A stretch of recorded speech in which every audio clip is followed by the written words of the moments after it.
Amazing grace, how sweet the sound that saved a wretch like me. Gusto ko makausap ngayon yung mga nagsasabing born again Christian. Why? The born again Christians, tayo ng mga nakakilala sa Panginoon ay mayroong mga palatandaan para masabi na tayo ay mga ligtas na tayo nga ay mga born again na tayo ay nakakilala sa Panginoon. At yun ang gusto kong pag-usapan. Mayroong kasabihan na kung gusto mong sabihin sa akin kung ano ang magagawa ni Kristo na iyong sinasamba, ipakita mo muna sa akin kung ano ang kanyang ginawa sa buhay mo. Isang bagay na mapapansin niyo sa mundo, ang mundo ay naghahanap ng pruweba. Kapag sinabi mo na babaguhin ka ni Lord, dapat makita sa buhay natin yun. Kasi kapag yung ating buhay ay kontra sa sinasabi natin, it will be a big question mark. So ngayong mga pag-usapan natin, ano ba yung mga palatandaan ng isang totoong nakakilala sa Panginoon? Ito yung 3S, signs of a saved soul. Ano ba yung mga palatandaan na ikaw ay ligtas na? Ano ba yung mga palatandaan na ikaw ay nakakilala sa Panginoon? Pag tinanong ba yung lahat dito, tinanong ba si Jesus, amen kayo. Pag tinanong ko, kayo ba lahat ay born again, mag-amen kayo. Ngayon, sumati natin base sa salita ng Diyos, ito yung ating claim ay totoo. So dito, usapan natin yung signs of a saved soul. Mga palatandaan ng isang ligtas na kaluluwa. Mga palatandaan ng isang taong nagsasabing, nakilala niyo si Lord, at ito yung mga pruweba na nakikita ko. Alam niyo sa Bible, mayroong kwento dyan sa buhay ng kapatid natin na si Zacchaeus. At si Zacchaeus, sa matagal na nating pag-aaral, alam natin siya ay mababang tao lamang. Hindi siya mababa, he was short, siya ay tanda. Now, the reason why I'm saying this, yung signs of a saved soul ay importanteng maintindihan natin ngayong umaga. Sapagkat yung impluensya po yan sa ating buhay at sa ibang tao ay napakahalaga. Ngayon, puntahan natin yung sinasabi ng banal na kasulatan sa aklat ng Lucas, chapter 19. So, if you have your Bibles, samahan niyo ako sa Luke chapter 19, verses 1 to 10. Luke chapter 19, verses 1 to 10. Mag-uumpisa siya sa talatang 1 hanggang 10 ng ika-11 na kabanata na aklat ng Lucas. So, 19th chapter of the book of Luke, verses 1 to 10. So, basahin natin ang kwento. Jesus entered Jericho and was passing through. So, si Jesus ay pumasok sa Jericho at nung siya ay papalabas na sa Jericho, a man was there with the name of Zacchaeus. He was a chief tax collector and was wealthy. Siya ay isang puno ng mga publikano. At siya ay, sabi ng Bible, ay napakayaman and was wealthy. Pag sabi nito ng Bible, aside from being a chief tax collector and was wealthy, a man was there. Habang si Jesus ay pumasok sa Jericho, nung palabas sa Jericho, sabi ng Bible, si Zacchaeus, na isang chief tax collector at isang mayaman ay naroon. Gusto ko lang maintindihan ninyo na ano ba yung chief tax collector? At sa ibang salin ay kung tawagin siya publikano. Ito ay yung mga mahiningi ng buwis. Sa panahon natin, para siyang BIR. Kaya lang dito, hindi siya isang BIR agent, parang siya yung commissioner. Siya yung chief tax collector. At ang sabi ng Bible, he was wealthy. Mayaman siya. Ngayon, pag pinag-usapan natin yung buhay ng mga collector, yung mga tinatawag ng mga publicans na yan, mga tax collectors, walang taong natutuwa dyan sa kanila. Lahat ay gamit sa kanila sapagkat sila ay naniningil ng lagpas sa kanilang singilin. Halimbawa, kung ikaw ay sisingil ng buwis, 1,000 lamang ang dapat bayaran mo this month, sisingil ka na lang ng 3,000 to 4,000. Ganon, kaya maraming tao ang galit dyan. Ngayon, sabi dito ng Bible, itong si Zacchaeus ay mayaman, kaya sa kabila na kanyang magiging mayaman, naririnig niya si Jesus. Sino ba itong Jesus na ito na kanyang naririnig? Sino ba itong Jesus na ito? Hanggang sa dumating yung time na encounter niya si Lord, so he wanted to see who Jesus was, but because he was short, he could not see over the ground. Pero dahil siya ay mababa, hindi niya makita si Jesus, sabi ng Bible. At ang nangyari dito ay gumawa siya ng paraan. So he ran ahead, he wanted to see who Jesus was, but because he was short, he could not see over the crowd. So, mababa siya, yung mas matatangkad, siya na lang mga nakakatanaw ng Jesus. So ginawa niya, he ran ahead and climbed a sycamore fig tree. Siya ngayon ay nagpag-iuna, doon sa nakita niya kung saan dadaan si Jesus, nagpag-iuna siya doon, umakyat sa isang puno. At ang sabi nito ng Bible, para makita niya, to see Him. Since Jesus was coming that way.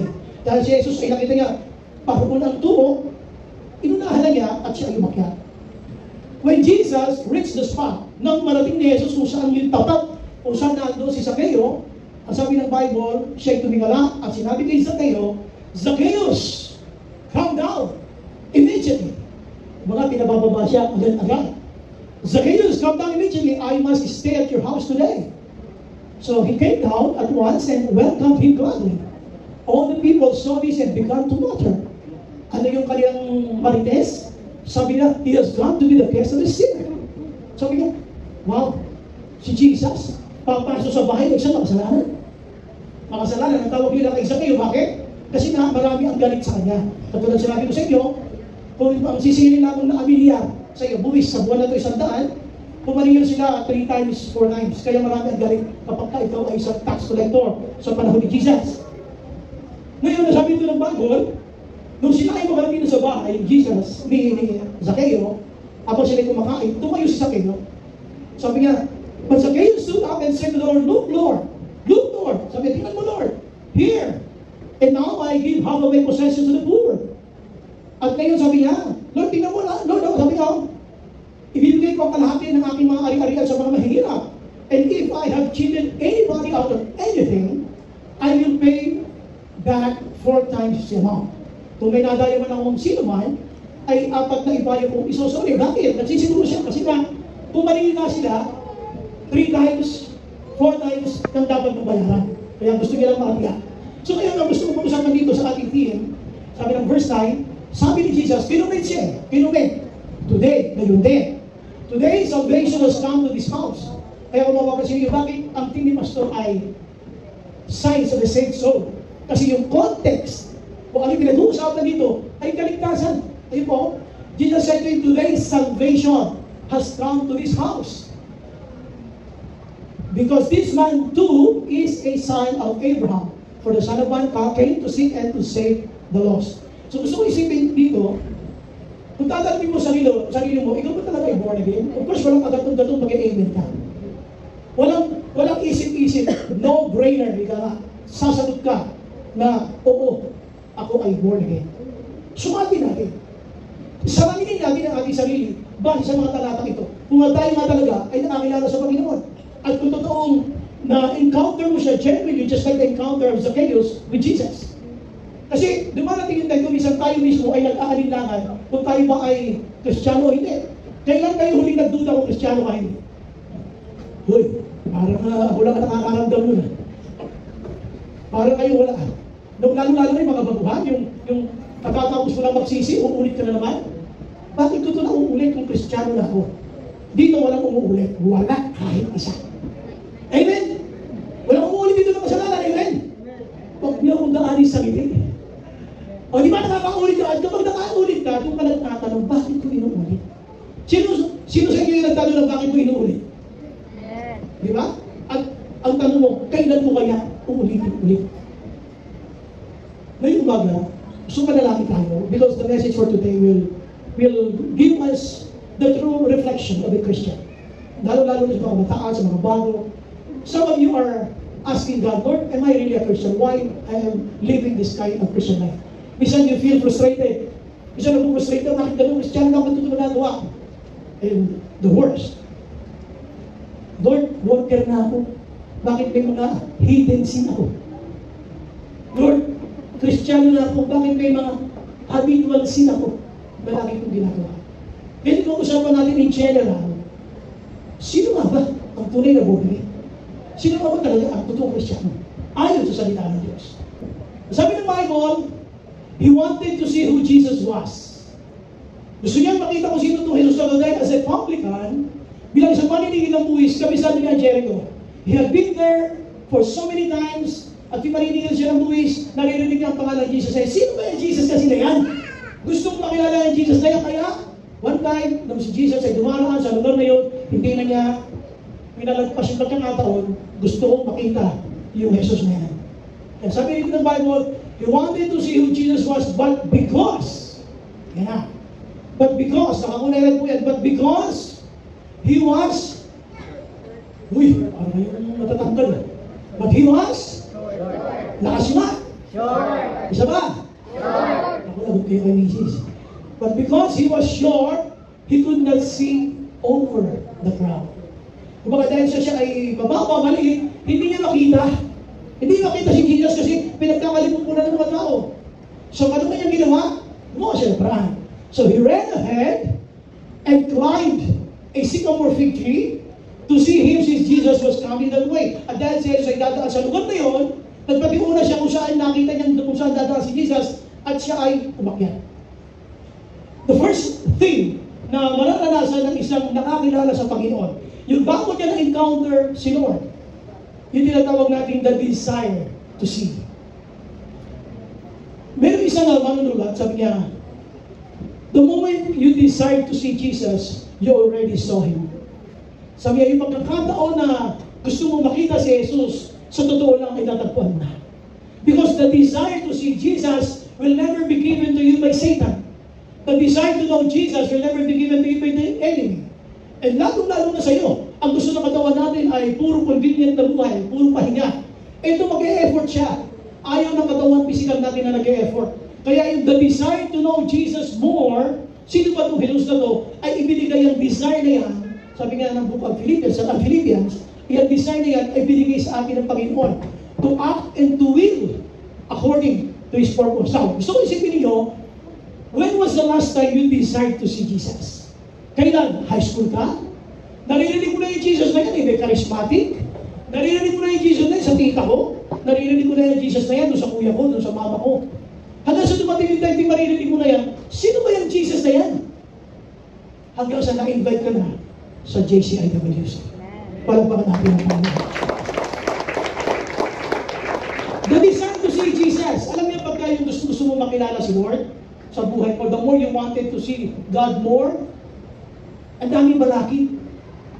Ang daming balaki. Ikaw na matagal ng Christian, o kaya bagong Christian, nag-decide na gusto ko magpakalalim kay Lord. Ang daming balaki. Dito siya kung nag-uumpisa pa lang. Meron na siyang tinaharap na matinding balaki.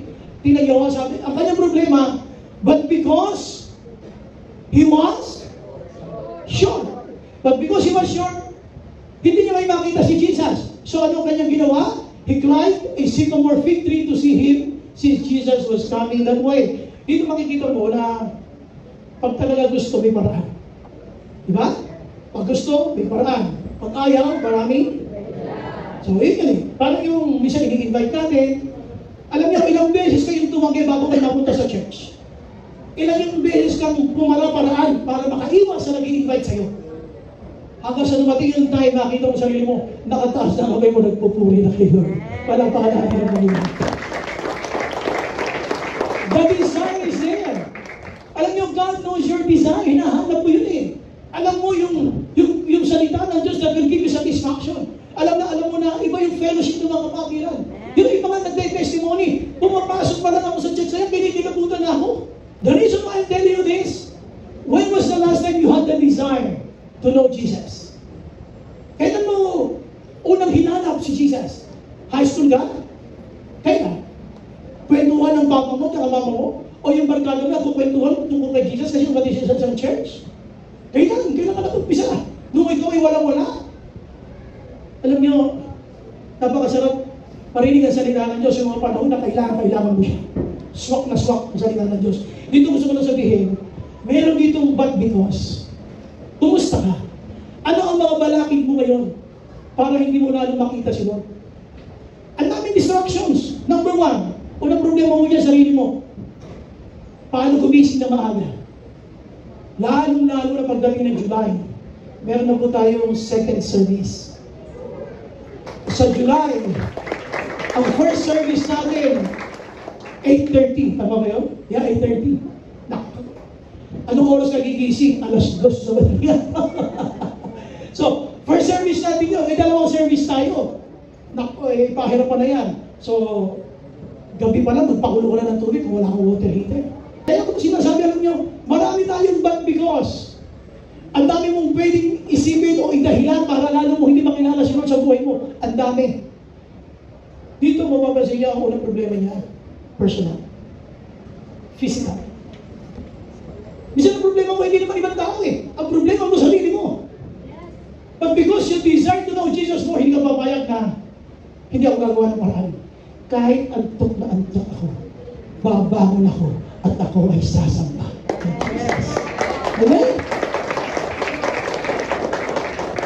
Alam mo, hindi ka naman nagtataas si Kuya Johnson. Nung siya ay may panggabi mong trabaho, pag nandito sa church, minsan nakikita ko, gumanagan talaga eh. Sabi ni Kuya Johnson.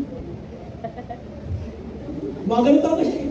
Pero ninalaban niya kasi, wow, hindi siya mabalik na wala siya sa church. Pero kung may CCTV lang dito eh, nakarecord lahat yung mga paggaling niya. Ang paggaling niya, pero okay lang. Pero nilalaban kasi araw ng linggo para kay Lord, amen? O, pakalaman natin si Lord.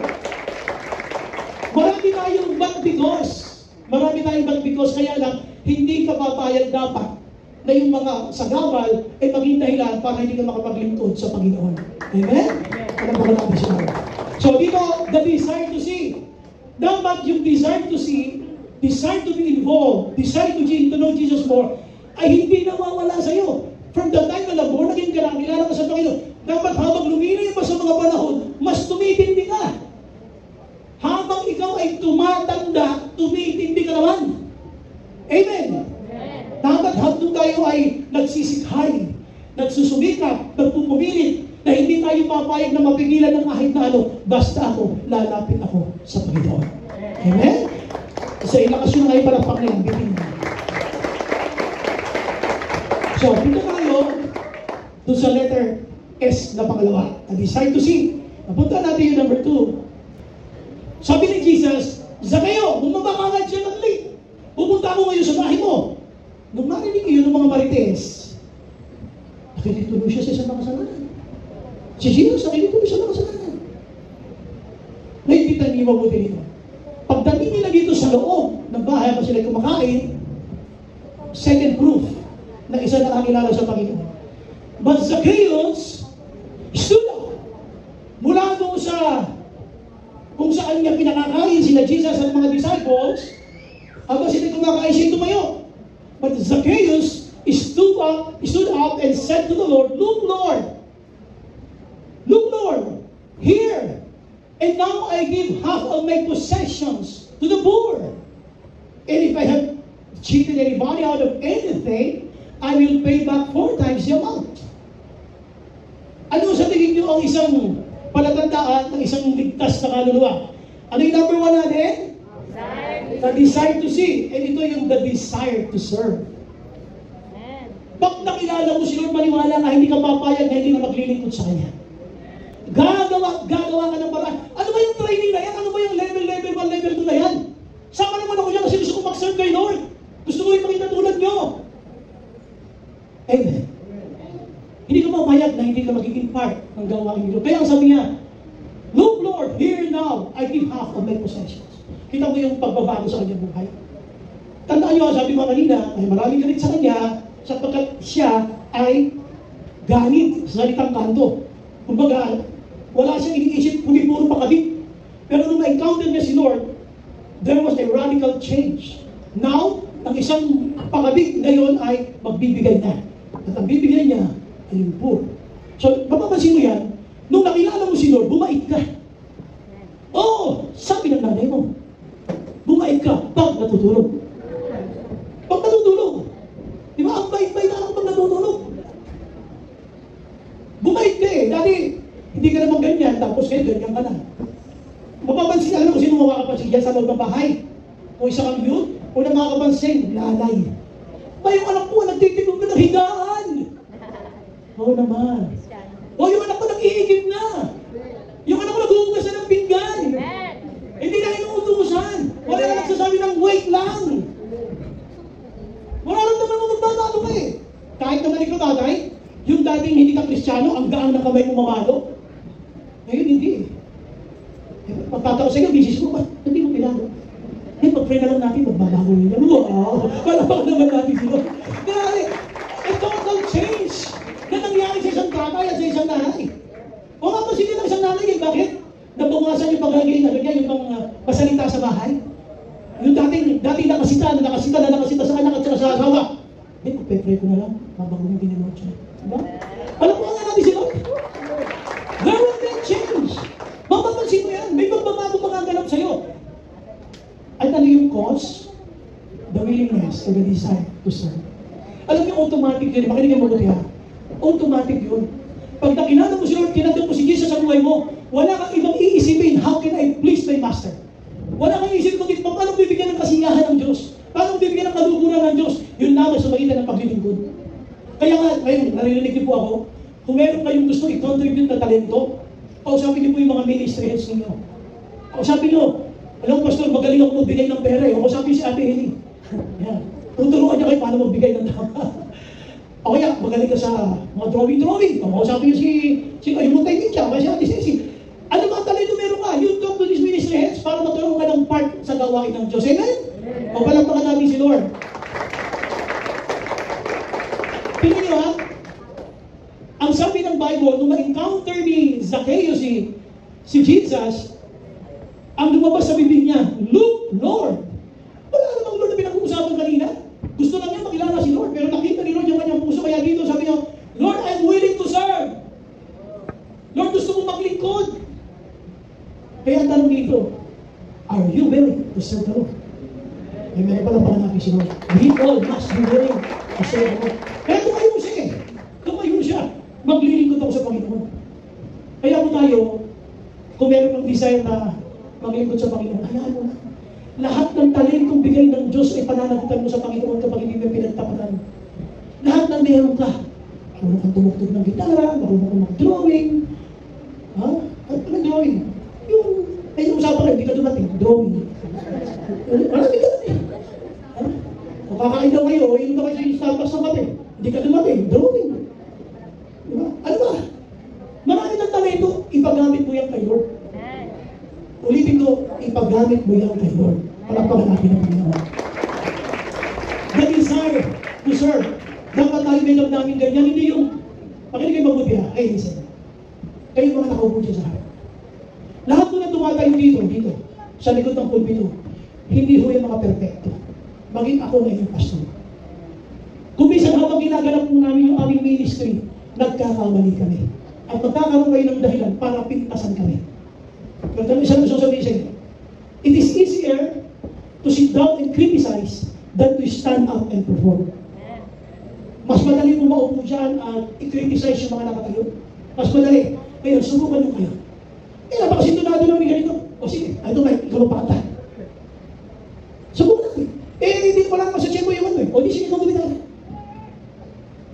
Ang bakit naman mag-preso to? Sige, speaker sa rito. Lahat na tumatay sa likod ng pulpito ay hindi perfecto. Lahat po tayo ay enabled only by the grace of God. Palagpakan natin ang Panginoon. The desire to serve. Sana, habang ikaw ay nagtatagal sa Panginoon, hindi na mawala yung damdamin mo maglingkod sa Panginoon. Lord, paano ba ako magkakaroon ng part sa church? Lord, gusto kong maging part ng youth, maging part ng young couples. Paano ba? You talk to the ministry heads, you talk to the deacons. Alam mo, gusto kong magkaroon ng part sa church. Paano ba? Kausapin niyo po yung mga ministry heads. They are very much willing to guide you. Dahil ang church po natin ay kulang na kulang pa sa mga magdagawa na katulad mo. Palagpakan natin ating Panginoon. Okay, so, signs of the saved soul are number 1. The desire to see. And number 2? Desire to serve. Now, punta natin yung pangatlo. Ito yung the desire to show. Ito yung hangaring ipakita. Kung paano siya binago ng Panginoon. Hindi para makita ng kapwa. Tandaan nyo, sinabi niya ito kay Jesus, look Lord, kay Lord niya mapakita. Kaya sabi niya, tingnan ito, nung sinabi niya kay Lord, sabi niya, here, and now, I give half of my possessions to the poor. Si Lord, willing ako mag-serve. ano ngayon yung napapakita niya? Ito, oh. Wala pa. Kung may nadaya man akong sino man, apat na ibayo kung isosoli sa kanya. Alam niyo, hindi ito madali para kay Zacchaeus. Dahil isa nga siyang mayaman na publikano. Ibig sabihin, isang tax collector na ganit. May maraming taong galit sa kanya. Pero mapapasin ko nung makilala niya si Lord, siya napakabig, kayo ngayon ay magbibigay na. Kaya mapapasin mo, maraming Christians na dating madamot, naging given. Tingnan mo yung katabi mo. O palakpakan natin si Lord. Alam mo yung katabi mo? Hindi naman kanya mag-given dati yan eh. Mas given siya ngayon nung makilala niya si Lord. Mas naging given dati na naman hindi ka. Alam mo, madamot ka. Alam mo, madamot ka. Pero nung makilala mo si Lord, hindi ka lang bumait. Naging generous ka pa dahil yun ay para sa kingdom of God. Yung tutulong ka, anong problema? Anong pwede mong gawin? Anong pwede mo itulong? Napapansin mo yun kasi na binago ka na ng Panginoon. Palakpakan natin siya. Now, dito po sa Desire to Show, tingnan nyo ha, kung meron man, papakita ko, na binago na ako. Kung meron man akong nadayo sino man, pero wala akong binabanggit eh. Pero kung may nadayo man akong sino man, willing ako ipakita. Pero kanino yung papakita? Para kay Lord. Sabi niya, look Lord, para kay Lord. Sana lahat ng ginagawa natin sa church ay para kay Lord. Maging malinaw sa atin yan, lahat ng ginagawa mo para sa church ay para kay Lord. Amen? O sige, siya palang para sa Panginoon. Lahat ng sakripisyo mo, lahat ng hirap, lahat ng time na ginugugol mo, make it clear, dapat para kay Lord. Napuntahan natin dito yung next slide. Dito sa under to, Desire to Show. Una, gusto kong sabihin dito, nung sinabi ito ni Jesus, ay ni Zacchaeus kay Jesus, sabi niya, Lord, kung ako man ay may dadayang sino man, ibabalik ko sa kanya ng 4 na ibayo. Wow, times 4. Binago na talaga siya. Bumait siya. Dati na itong offering siya, 50 pesos na ngayon, 100 pesos na. Sabi mo sa katabi mo, born again ka na. Nakakilala na kay Lord. Ngayon, puntahan natin yung, ano yung nawika ni Lord. Nung nakita niya, grabe ito si Zacchaeus. Ano yung nawika niya? Puntahan natin yung next slide. Ito sabi niya, Jesus said to him, today, na yun na nga, ang kaligtasan ay nakarating sa tahanan na ito ni Zacchaeus.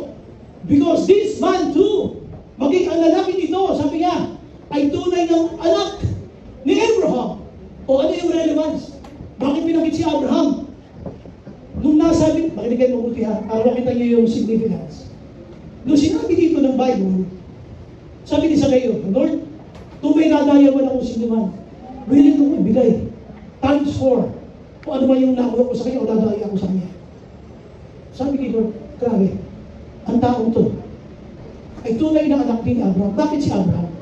Huwag niyo kalimutan, si Abraham na tinawag ng Panginoon, ibinigay niya rin si Isaac. Yung kabungan ni Isaac, binigay niya kay Lord. Pero nung binigay niya, ano nangyari? Hindi naman namatay. Nung sasaksakin na ay, may lumitaw na. Ano yung lumitaw? Nung sasaksakin niya na si Abraham, si Isaac? May lumitaw na ipis. May lumitaw na ipis. Ano sabi? No. Ano sabi? May lumitaw na ram. Di ba? O tapos ngayon, may nagsalita sa langit dahil na ipakita mo na. Sabi niya, dahil nakahanda ka sumunod sa Panginoon. Sabi niya, gano'n. Nakahanda kang ipagkait ang kaisa-isa mong anak. Kumbaga, willing to give everything, to give his all. Dito, itong si Zacchaeus, willing to give his all. Gano'n na talaga nakakilala sa Panginoon. Gagawin ko ito para sa Panginoon, giving his all. Kaya sabi niya, maging ang taong ito ay tunay na anak din ni Abraham. Why? Sabi ito ng Bible, for the Son of Man came to seek and to save the lost. Bakit? Maging ang Diyos Ama, binigay ang kaisa-isa niyang anak upang tayong lahat ay matagpuan at makakilala sa Kanya. Palakpakan natin natin Panginoon. Siya dito gusto mong mapakita sa inyo na the desire to show. Nakita ni Lord na grabe itong si si Zacchaeus. Dahil sa pagmamahal niya. So, ibalik mo, dahil sa pagmamahal sa Panginoon, alam mo, kumabalikan mo yung buhay mo. Marami ka nang ginawang sobra-sobra parang yun. Na kung iisipin mo, hindi mo gagawin yun kung hindi kayo. Tingnan niyo ito ha. Ano ang nangyari? Bakit natuwa sa kanya si Jesus? Tingnan niyo muna. Isa-isahin natin ha? Okay, puntahan natin. Personally, he found a way. Bilang tao, si Zacchaeus, gumawa talaga siya ng paraan. Grabe, hindi ko makikita si Jesus? Hindi pwede. Hindi pwede, hindi. Gagawa ako ng paraan. Bumisyon tayo ganun eh. Hindi ako makakapag-church. Pwede. Hindi pwede. Hindi ako makakapag-church. Hindi ako makakatid ng Wednesday morning. Hindi pwede. Hatid ako ng Wednesday. Gagawa talaga siya ng paraan. He found a way. So, punta natin yung kasunod. Internally, he was a sinner. Paano siya makakalapit kay Jesus? Kasi nga, ang unang problema niya, sarili niya. Kasi nga, ang tawag sa kanya, isang makasalanan. Di ba? Sabi sa kanya ng mga tao na nakita sa kanya. Nung si Jesus ay lumapit kay Zacchaeus, ang sabi ng mga tao, makikituloy siya sa isang makasalanan. Ika nila. So, he was a sinner. Personally, internally, sabi ko he was a sinner.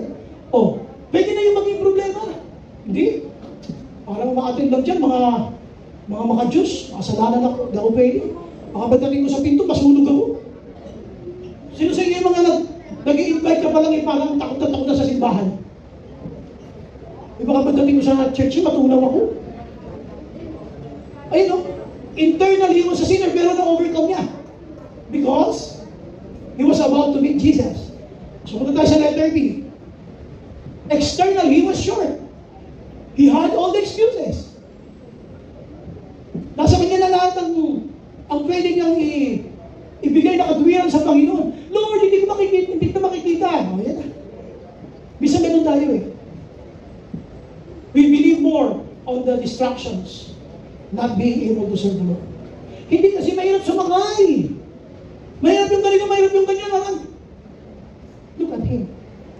But because, ang dami nating because. Kaya natin hindi mapag-serve ng matindi si Lord, ang dami nating because. Pero dito, sabi ng personally, he found a way. Internally and externally, he overcame. He was a sinner. Ang trato sa kanya ng mga tao, mga kasalanan, pinaglabanan niya yun. Externally, he was sure. Ito mga ang grabe. Paano na to? Hindi ko ito kaya. Huwag na, hindi ko rin na bakit, huwag na. Pero mga siya ng paraan eh, bakit na lang sa Sycamore. At doon, kinatagpo siya ni Lord, sabi sa kanya, bumaba ka ganyan sa kayo, sabagat kailangan mo tumuloy ngayon sa bahay mo. So personally, puntahan natin yung pangalawa. Socially, he was top of the town. Sa pinag-usapan. Socially. Uy, tignan mo si Jesus, nakikituloy doon sa ganit na tax collector. He was the top of the town. Siya pinag-uusapan. Alam niyo, pag nakilala mo si Lord, pag-uusapan ka ng trauma mo. Pag tinanong mo si Jesus, nakakita sila ng pagbabago sa'yo, pag-uusapan ka ng mga barkada mo. Sigurado yan. At unti-unti silang magsisilayo sa'yo. Sapagkat nasasalamin ang kanilang mga kasalanan sa buhay mo. Dahil may nakikita silang liwanag sa'yo, sila ngayon naniniwala na nakikita nila yung kadumihan sa kanilang mga buhay. Because of your life. Kaya si Jesus, pinagpilitan niya sa ating mga anak niya, let your life so shine before men. Hayaan niyo paliwanagin ninyo ang inyong mga ilawan. Sabi niya, sa libutan. So that they may see your good works and glorify your Father which is in heaven. So dito, socially, he was top of the town. Kumusta ka sa Facebook? Socially, top of the town ka ba? Pinag-uusapan ka ba? Uy, si ano, tinan mo, nasa picture ng ano nila. Uy, nakataas ang kamay. Ano kaya yun? Parang ano? Parang ewan. Nagyan na lang. Ay, tinayan pa, iyak po eh, parang ewan. Social. Mas gusto pa nilang umisa yung bumuhay ka sa kasalanan. Kaysa yung matuwa sila ito, may dalang Bible, nag-worship ka, nakataas ang kamay mo, sumasamba ka sa Panginoon. May mga taong ganun, mas gusto pa nilang gumagawa ka ng kasalanan. Kapag ka pinagtapos mo si Lord at patuloy ka, nag-serious ka, hindi na matutuwa sa iyo eh. Kapit-kapit bahay mo eh. Kasi hindi ka nasasama sa mga chika-chikahan nila. Tuwing umaga na ikaw ay may kape na natuto ka sa litong bahay, nababawasan sila isa-isa eh. Kasi ganun ang ginagawa yung umaga eh. Habang nagkakape, chika-chika sa buhay ng may buhay, nawawala ka na ngayon doon eh. Hindi ka na sumasama sa morning fellowship ng mga Chicano. Nagtotoo kasi na, ano nangyari sa'yo? Bakit wala ka na? Ayun, morning ka na. Kaya pala ka na sumasama. So dito mga kapatid, tingnan nyo mabuti ha. Yung ating testimony ay napakahalaga. Don't let them question the God we serve because of our actions. Huwag nyo hayaan na questionin nila ang Diyos na ating pinaglilingkuran dahil sa ating ginagawa. Dito nakakatuwa kay Zacchaeus, he was willing to show. Tatanungin kita. For example, ngayong oras na ito, nakaharap kayo sa national TV. Lalapit ako dyan. I-interviewin ko kayo. Sasabihin ko sa inyo, halimbawa, mga kapitbahay nyo ito. Ano masasabi niyo po kay Kuya Lando dito sa lugar ninyo? Ano masasabi? Taon-taon yung mga kapitbahay niya. Ano ko yan? Mabait ko yan. Ay, bumunta ako sa bahay. Ano masasabi niyo kay ganito? Kay JC? Ay, yan? Naku, pagkagalit na. Ay, kay Roma? Ay, yan? Pogi ho yan, pogi. Yan ang pinakapogi sa lugar namin. My point is, if I will ask your neighbors, what do you think will tell them about you? If I will talk to your parents, what do you think they will tell you about your relationship with them? You as a Christian. Madalas ang sukatan ng pagiging Kristiyano hindi sa labas, sa loob ng bahay. Sino ka sa loob ng bahay, dapat ganun ka rin paglabas ng bahay. Palapakan natin ang Panginoon. Punta natin ngayon yung conclusion. When you genuinely encounter Jesus, your life will never be the same again. Kapag totoo mo na-enkwentro si Jesus sa buhay mo, malaking pagbabago ang papapansin mo sa buhay mo. Your life will never be the same again. Even your desires. Ikaw na gusto mo nun, wala kang salita, hindi ka nagmumura ngayon. Naging aware ka. Ba't ko ba nasabi yan? Dati pag nagsalita ka, merong mura. Oops, teka muna, bakit ko nasabi yun? Magiging aware ka, kasi babaguhin ka ni Lord. Ay, siya lang panalangin ko, sana habang lumilipas sa bawat panahon sa ating mga born again, tayo mga nakilala sa Kanya, hindi na nakawala sa ating yung desire to serve the Lord. Magpatuloy tayo naglilingkod, ipakita natin sa ibang mga tao yung liwanag ni Kristo na nasa. Amen.